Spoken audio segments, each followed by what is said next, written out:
Desde los albores de la humanidad, todas las culturas en todas las regiones practicaban lo que algunos llamarían chamanismo. Esta práctica mística no se ha llegado a comprender por completo, pero no se olvida. En la década de los 60, el etnomicólogo aficionado Gordon Wasson escribió su primer libro titulado Soma, hongo divino de la inmortalidad, luego de observar la cultura indígena de estos hongos en Siberia.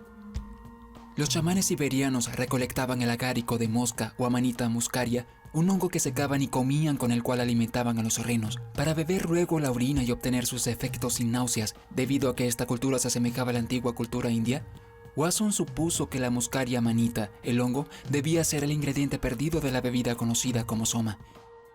El soma fue la bebida sagrada y psicodélica de la antigua India. Pero ¿cómo pudo este hongo haber terminado en un sacramento religioso extranjero? Esto llevó a Wasson a profundizar para descubrir qué es realmente el chamanismo.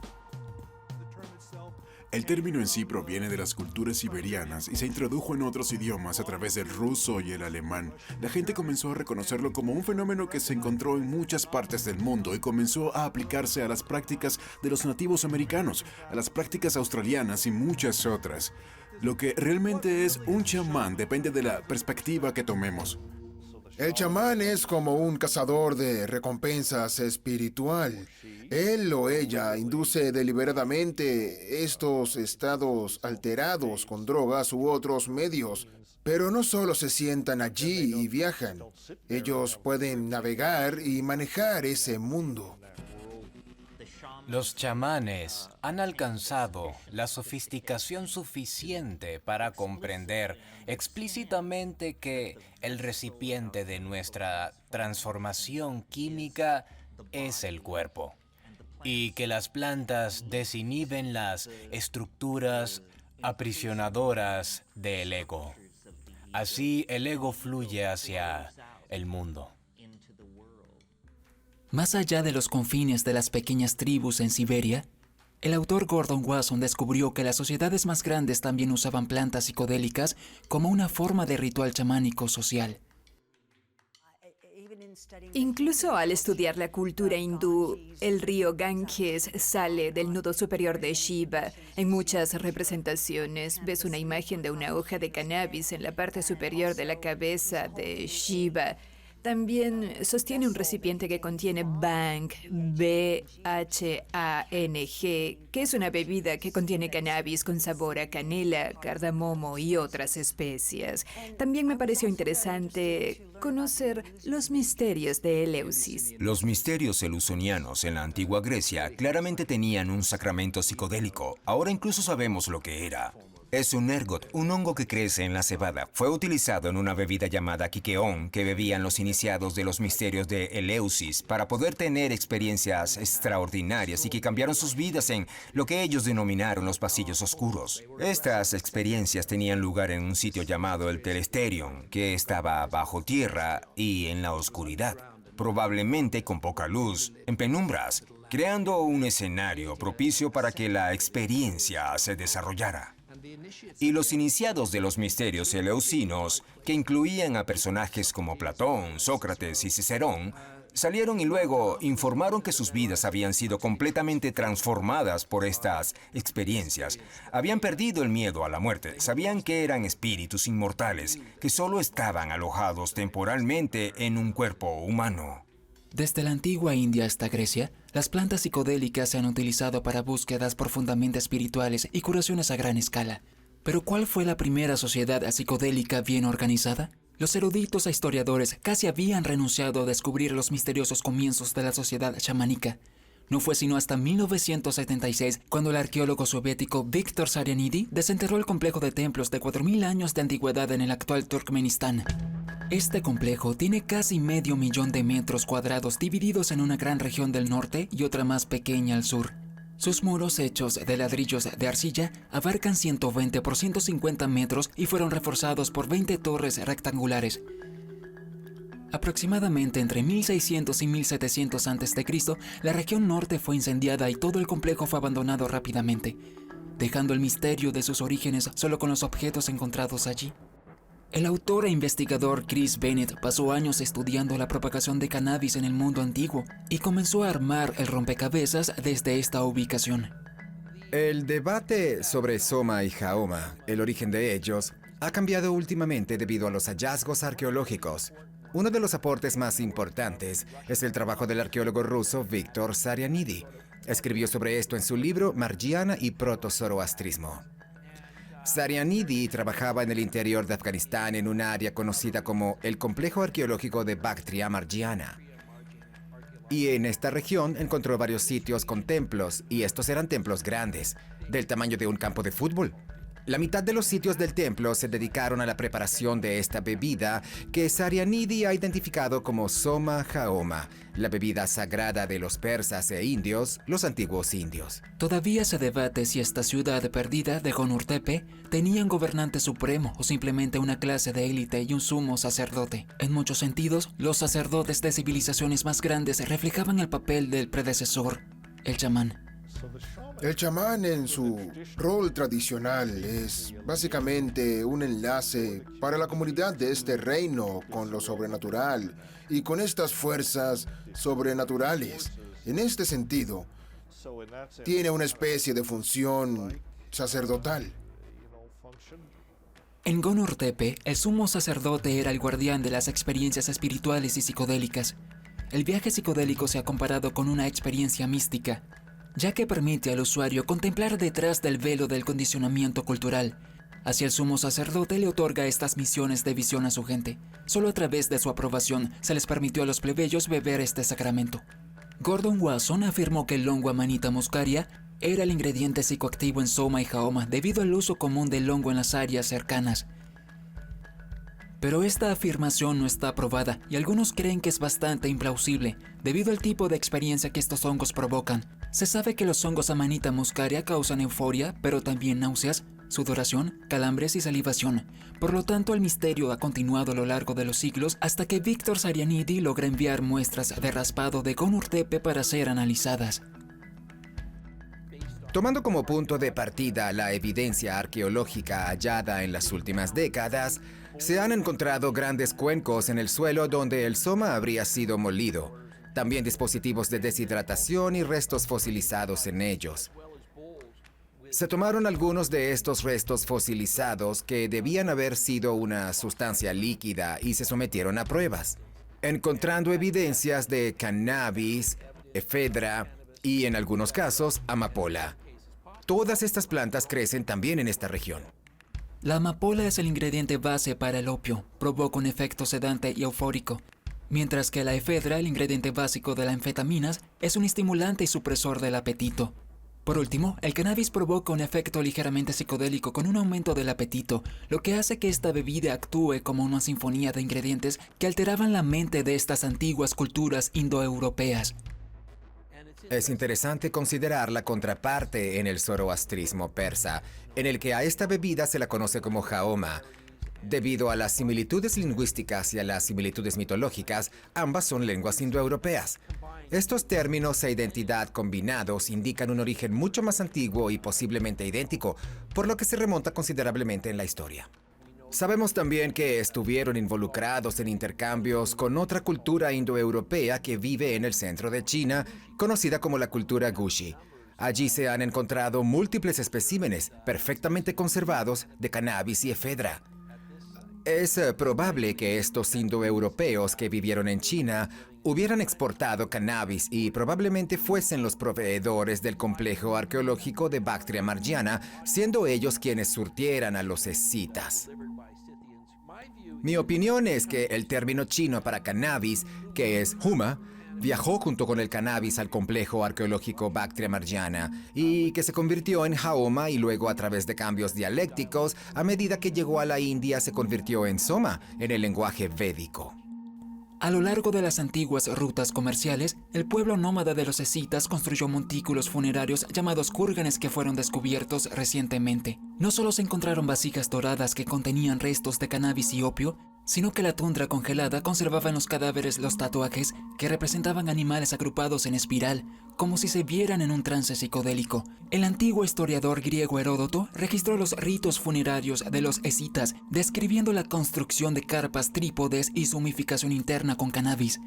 Pero este no fue el único lugar en la historia en el que encontramos el uso de carpas humidificadas con humo y vapor. La entomóloga y antropóloga polaca Sula Bennett sugirió que el término hebreo cannabasin era una referencia al cannabis que aparece por primera vez en Éxodo 30:23, cuando Dios se presenta ante Moisés en llamas de fuego desde una zarza ardiente y le ordena hacer un aceite de santa unción. Así que cada vez que Moisés tiene que hablarle al Señor, debe ir dentro de una tienda cerrada llamada la tienda de la reunión. Moisés se cubre con este aceite. También coloca un poco de aceite sobre el altar del incienso y habla al Señor y al pilar de humo sobre el altar del incienso. Ninguno de los otros israelitas en la historia bíblica ha visto o escuchado al Señor. Moisés estaría hablando con él cuando sale humo de la tienda. Los historiadores creen que Moisés vivió en el siglo XVI a.C., justo después del periodo de Conurtepe y que conocía las mismas rutas comerciales. Los fenómenos de inhalación de sustancias que alteran la mente para hablar con fuentes divinas también se dan en el oráculo de Delfos, ubicado históricamente en el siglo VIII a.C. y posible antes en los últimos tiempos micénicos. El erudito Martin Lisfield West escribió que la pitia, u oráculo, exhibía prácticas chamánicas de Asia Central, pues hay registros que describen cómo se sentaba en un trípode sobre un abismo del que brotaban vapores que inhalaba para profetizar. Si es cierto que estas historias antiguas muestran una profunda conexión y aprecio por las plantas que alteran la mente, ¿cuánto más antiguamente podemos rastrear las tradiciones chamánicas en la historia? Esta evidencia es rastreable hasta las pinturas rupestres del Paleolítico Superior, cuya datación histórica se remonta a 40.000 años. Y curiosamente, hace poco en Indonesia se descubrió una serie de pinturas rupestres similares que datarían más o menos del mismo periodo, entre 30.000 y 40.000 años. Hay ciertos tipos de imágenes que surgen de manera regular y rutinaria en aquellos estados de conciencia profundamente alterados que se consideran provocados por los psicodélicos. Y son precisamente esos tipos de imágenes las que encontramos en el antiguo arte rupestre en casi todo el mundo. A menudo se encontrarán figuras geométricas en las pinturas o grabados en piedra. Encontraremos también, y eso es bastante icónico, criaturas a las que se hace referencia como teriantropes. Este término proviene del griego terian, que significa bestia salvaje, y antropos, que significa hombre. Son figuras híbridas entre humanas y animales. Estas ilustraciones visionarias no solo fueron lo suficientemente importantes como para aparecer en el arte más antiguo de la humanidad, en las pinturas rupestres, sino que también fueron inmortalizadas en la carne, ya que las pinturas teriantrópicas en las paredes de las cuevas evocan imágenes similares a las de dos tatuajes escitas. Hay restos de prácticas chamánicas en todos los rincones del mundo.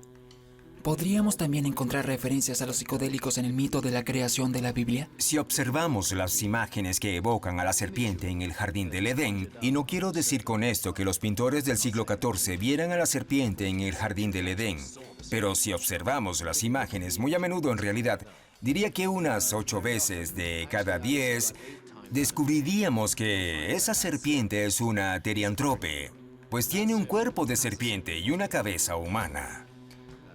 También puede estar equipado con brazos y piernas que se ramifican en ese cuerpo de serpiente en algunos casos. Así que justo ahí hay una sugerencia de que estamos tratando con una entidad de visión clásica, entendiendo que la posición dominante de los cristianos sobre la serpiente en el jardín del Edén es que representa al diablo, el malo, que ha venido a tentar y engañar a Adán y Eva. Pero el punto de vista alternativo proporcionado por los gnósticos es que la serpiente fue uno de los antiguos maestros de la humanidad, que viene a decirles a Adán y Eva que deben aprender la diferencia entre el bien y el mal. Si regresamos al libro del Génesis, el fruto prohibido es el conocimiento del bien y del mal. Eso es lo que representa realmente ese árbol. Es el árbol del conocimiento del bien y del mal. Y su fruto es, por lo tanto, el conocimiento del bien y del mal.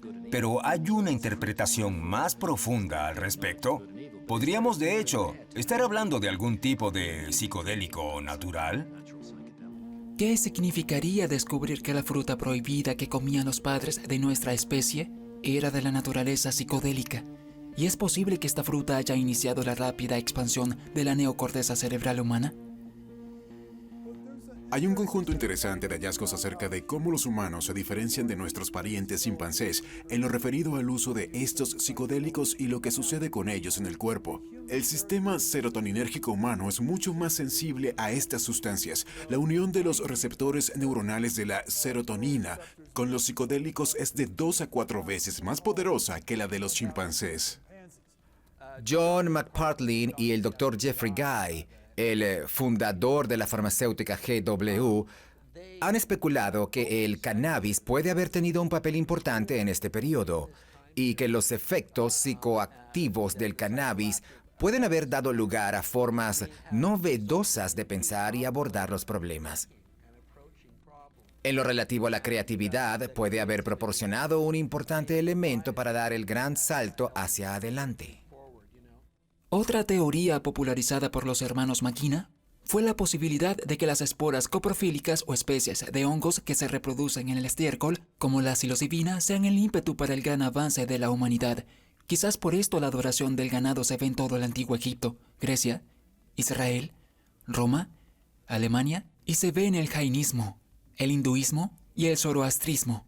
Nuestros antepasados que buscaban comida en las llanuras y los pastizales eventualmente habrían encontrado el ganado que pastaba en los campos y se habrían dado cuenta de un extraño hongo que creció de sus excrementos, que influyeron en las regiones linguales de resolución de problemas del cerebro. ¿Fueron el cannabis y los hongos psicodélicos parte de las causas que permitieron diferencias tan drásticas en la inteligencia entre los humanos modernos y nuestros antepasados? ¿Qué parte de nuestra sociedad moderna ha sido influenciada por nuestras raíces chamánicas? Del chamanismo vienen las raíces de la religión y la farmacología. De la misma forma, la química, la poesía, el teatro y todas estas manifestaciones encuentran sus raíces en el chamanismo.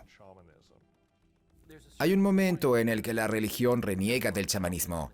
Ahí es donde realmente podemos apreciar el declive del uso chamánico de estas sustancias, a medida que las religiones se vuelven más políticas y se usan como un medio para controlar y organizar a la sociedad.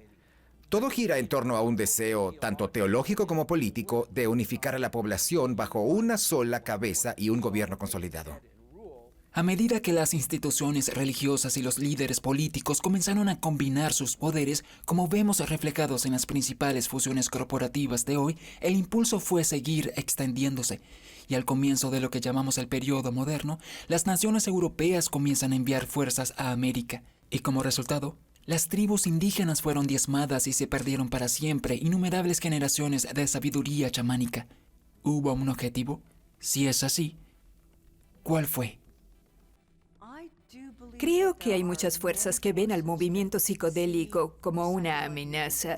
Es un terreno amplio. En tiempos pasados podría haber sido la iglesia, pero también veo que se le considera como una amenaza para la industria farmacéutica. Las grandes compañías farmacéuticas importaron $86,000 millones en medicamentos y exportaron $47,000 millones en 2015. El poder de esta industria y su sector publicitario ha relegado el mundo del chamanismo a la sombra de la medicina occidental. Pero ¿cuál es realmente la diferencia entre los dos? En el chamanismo, cuando tienes una enfermedad, cuando tienes una persona enferma por cualquier razón, no haces lo que hace la medicina occidental, que busca las causas de esa enfermedad en el nivel del ser físico. Las causas de esa enfermedad son siempre un nivel superior. Están en el siguiente nivel, en la dimensión espiritual. Hay una desconexión espiritual que es la fuente de esta enfermedad. Por lo tanto, el chamán abordará el problema espiritual, el problema no físico, con el fin de visualizar y resolver el problema físico. En la medicina occidental no tenemos tal concepto, porque la medicina occidental ni siquiera cree en el espíritu o el alma, ni en ningún aspecto metafísico de los seres humanos. La medicina occidental realmente considera a los seres humanos como robots de carne bastante inteligentes y sofisticados. Sin embargo, esa no es la visión chamánica. La visión chamánica es que estamos inmersos en una realidad de múltiples capas increíblemente compleja y que lo que está sucediendo en otros niveles de esa realidad tiene un impacto directo en lo que sucede en el nivel de realidad que usualmente habitamos nosotros. Esta perspectiva sobre la naturaleza de la curación es resumida por el presentador de radio y cineasta Max Igan, quien ha pasado años viajando por el mundo para visitar tribus chamánicas para preservar su sabiduría. El chamanismo puede ser visto como algo integral a la experiencia humana. Soy un firme creyente de que toda la vida progresa de acuerdo a la secuencia de Fibonacci. Si observan la secuencia de Fibonacci, verán que esa secuencia funciona de modo que obtienes el presente y lo combinas con el pasado para crear el futuro. Así es como funciona. Si podemos obtener nuestra cultura actual y combinarla con estas formas pasadas, crearemos un futuro viable. Pero si descartamos todo ese conocimiento antiguo y simplemente seguimos nuestro flujo tecnológico, terminaremos mal.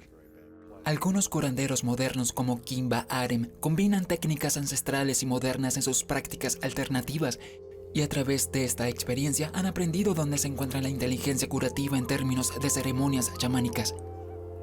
Más allá de que el chamán esté curando a alguien, siento que el chamán está más bien activando la capacidad de curación interna de esa persona. Porque ese es realmente el verdadero poder, es recordarle a la gente que ellos también poseen lo divino. Somos nuestro propio sanador. Cuando te cortas un dedo, tú tienes el poder de curarlo. El médico o el chamán puede ayudar a tratar la herida, pero en realidad nosotros mismos nos curamos. Quizás sea la adopción de patrones poco saludables lo que obstruye la inteligencia de sanación pura dentro de cada uno de nosotros. Así que si miramos más allá de los adornos culturales y el lenguaje poético, ¿podríamos encontrar una base más científica para los rituales chamánicos? Una de las cosas que hicieron fue usar prácticas rituales como cantar y usar percusiones. Estos comienzan a cambiar nuestro patrón de ondas cerebrales. La alteración de la conciencia en el ritual chamánico comienza con una fase de estimulación, bailar, tocar tambores, cantar, tararear, hasta el punto del agotamiento y llegar a la fase de relajación. Este proceso lleva a un cambio de la estimulación del sistema nervioso simpático al sistema nervioso parasimpático. El sistema nervioso parasimpático es la parte del sistema nervioso que nos relaja y así básicamente la respuesta de relajación es parte de lo que producen las actividades rituales. El psicoanalista estadounidense Wilhelm Reich mencionó un esquema similar cuando habló sobre las 4 etapas de un patrón primario que comparten culturas saludables: tensión, carga, descarga y relajación. También se evidencia en el movimiento de muchas formas de música clásica y moderna, todas las formas de contar historias, hacer el amor, así como catalizadores de curación. Aunque el contenido sobre este patrón siempre cambiará, el flujo subyacente es lo que establece un espacio para una respuesta de curación. Algo debe estimular el proceso de desenterrar el material psicológico traumatizado del inconsciente. Esto sería durante la fase estimuladora.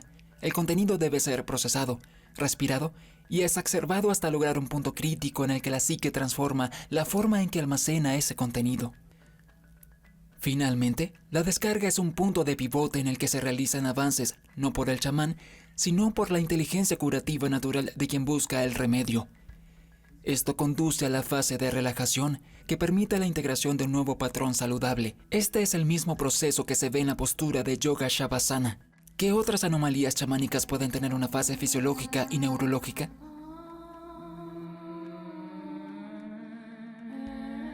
Existe un acuerdo entre lo que es el inicio y el final del ritual. Invocas el espíritu al final, das gracias a los espíritus al final y te mueves dentro del tiempo ordinario, el tiempo y el espacio ordinario. Ese es el significado del ritual. Es fantástico. Al hacerlo de la manera apropiada se abre una posibilidad fantástica. Solo de esta manera es seguro. Por ejemplo, si estás en un ritual y estás explorando algo psicológicamente, estás trabajando en tu relación con tu madre o tu padre o cualquier cosa que te traumatice y la gente que está en otra habitación se está riendo, bromean, están bebiendo una cerveza o lo que sea, ¿cómo crees que saldría todo eso? No es respetuoso, es como tratar de hacer terapia en el medio del metro.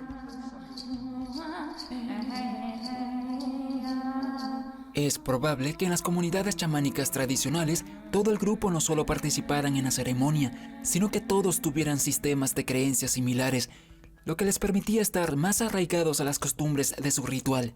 Si una persona experimentaba una crisis de curación, el resto del grupo quizá tenía la capacidad de ayudar en su curación, sin necesidad de ruidos o movimientos innecesarios. Si comprendían los criterios básicos para la curación psicológica, ¿Existen entonces otras anomalías chamánicas que puedan tener una base fisiológica o neurológica? El chamanismo tiene ciertas características que son bastante universales y mucho de lo que hace el chamán es recuperar almas, puesto que las enfermedades tanto mentales como físicas en estas culturas a menudo se entiende como una pérdida parcial del alma. La idea del chamán es que el viajero del alma vaya a lo que se concibe como el centro del universo, el árbol del mundo. Existe un fenómeno bien conocido de la experiencia extracorpórea o proyección astral. En este sentido, sabemos que hay una parte particular del cerebro que se supone que integra nuestro sentido del yo con nuestro cuerpo, la unión temporal parietal. Y cuando esta parte del cerebro se desconecta, podemos experimentarnos independientemente de nuestro cuerpo. ¿Significa esto que el chamán simplemente convence a su propio cerebro de que la mente y el cuerpo se están separando? Y si es así, ¿significa eso que es solo un espejismo?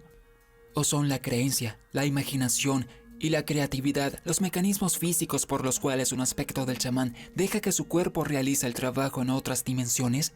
Quizás este sea el conocimiento subyacente que los chamanes utilizaron al crear su entorno de curación. Los chamanes se convierten en curanderos, en arquitectos, artistas, pueden diseñar sus propios rituales, ellos crean su propia música y así sucesivamente. Nuevamente, lo que hace que un chamán sea un chamán es que él o ella tuvieron un número sustancial de experiencias personales. A través de toda una vida de experiencias chamánicas, traer sabiduría del otro lado a este mundo físico. ¿Podría ser esta la base de todos los rituales chamánicos? ¿Cómo se verían los chamanes de hoy? ¿Seguirían usando la misma ropa y cantando las mismas canciones? ¿O harían un trabajo completamente nuevo con el mismo espíritu, uniendo corazones y manos en cordeles ancestrales, como diría Xavier Rudd? ¿Y si los chamanes del pasado trabajaran para la curación de su aldea, qué usaría realmente un chamán moderno para transmitir su música y su mensaje a la gente? Si este poder chamánico todavía está presente hoy, estaría dentro de todos nosotros y la verdadera tragedia sería permanecer ignorante de este don. La mentalidad moderna parece maravillarse con la última y mejor tecnología, sin tener en cuenta la importancia de nuestra herencia ancestral. Si esto es así, ¿por qué la salud de los pueblos y la del planeta están en constante lucha para mantenerse al día con los rápidos cambios que estamos generando? ¿Qué sucede si con el paso de cada generación a la siguiente hay una conexión directa con nuestra ascendencia chamánica y la tecnología biológica del cuerpo humano recuerda todo lo que nuestro linaje ha pasado?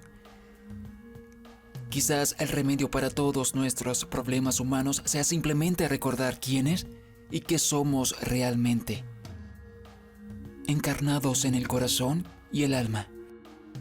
Si las plantas psicodélicas y los rituales chamánicos son una clave vital para desbloquear nuestro pasado, ¿es por esto que han sido suprimidos, temidos y combatidos desde tiempos remotos hasta nuestros días? A finales del siglo XV, cuando las fuerzas navales europeas se dirigían al Nuevo Mundo, se topaban con tribus chamánicas en todos los rincones de América, con una rica historia en el uso de plantas psicodélicas.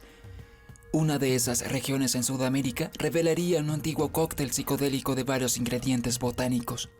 ¿Hubo alguna conexión entre este antiguo sacramento religioso americano con el soma y jaoma del Viejo Mundo, o sencillamente fue el fenómeno chamánico de buscar estados de conciencia profundamente expandidos a través de medicinas vegetales, una función innata de aquellos pueblos que viven más cerca de la naturaleza? A continuación, acompáñanos a explorar los profundos misterios de la selva amazónica y las antiguas tradiciones chamánicas que allí subsisten.